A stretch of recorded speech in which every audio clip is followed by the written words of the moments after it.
मनकोटिया साहब XML उधमपुर साढ़े विच उनकी एक डिमांड है कि कमेटी डिसाइड करो कि ये पट्टी मालिक जिन्नी भी होगा वो पट्टी मालिक मनकोटिया साहब की तरफ का होगा तो जोरदार तालियां वास्ते डिसाइड करो जिन्नी भी होगा लेकिन वो पट्टी मालिक साड़ी साहब की तरफ का हो एक बार जोरदार तालियां मनकोटिया साहब मनकोटिया साहब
खास का नहीं होना।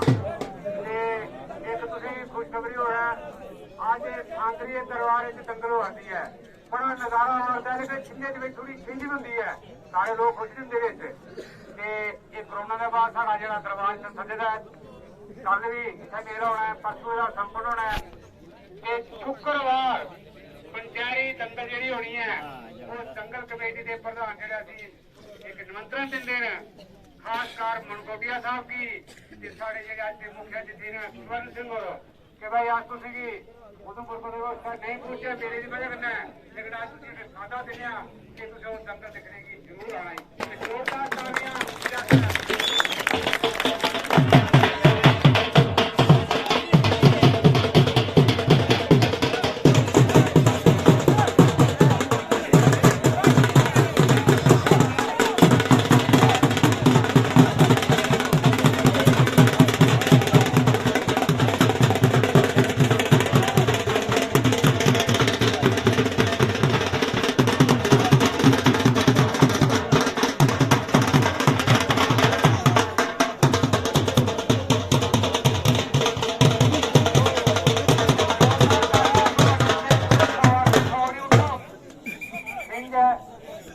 आड़े में चली आओ।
सारे अफसर मेहरबान मेरा अफसर टिप्पण कुमार जी बहुत अच्छे और जब में आ गए उन्हें गरीबी नहीं टूटिया नहीं टूटिया के अफसर चाहिए है ठीक है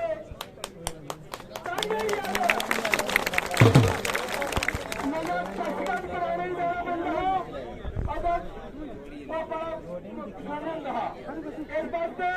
सारा जिन्ना भी राजनीत वार्ड बनता है न्याय साहब सरकार साहब उत्तम संघर नौकम संघर बहुत ही अच्छे सारी ठीक और सारे सत वाले जितने भी हैं उनके देख रेख के बंद उसकी भी तरह की स्टूडियो साहब एसएसपी साहब और मिजाज और जिनके अगर कोई कानून खराब होगा मगर मैं एक बारी टिप्पण साहब के नाम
गोपाल शर्मा जिंदरा खड़ा निकालिए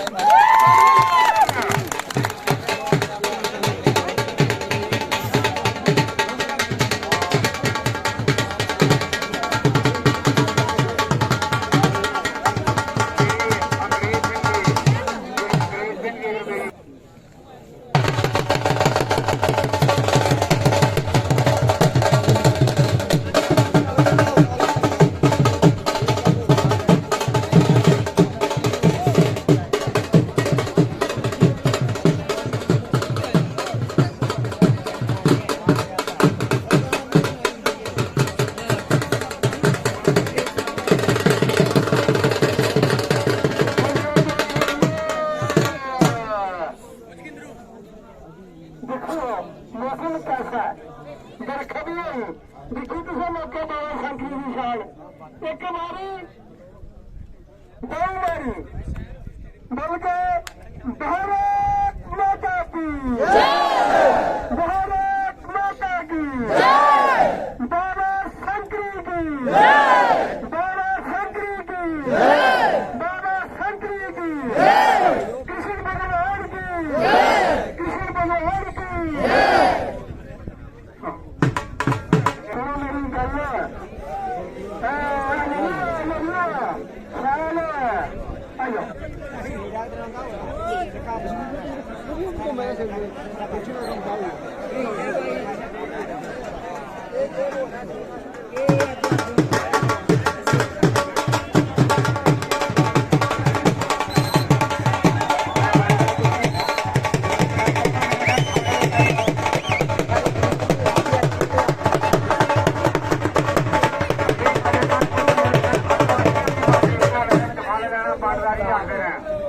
अपने लाल लमोट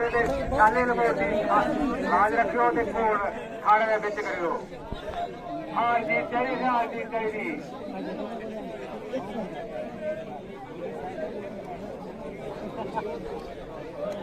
मैं लागी साहब आखा ना कि इधर तक जरा लोग मैं मंच पर जिन्हें भी सारे मेरा फिकर सर जरा मेरा देख रहे थे मेरा चला बड़ा अच्छा मेला का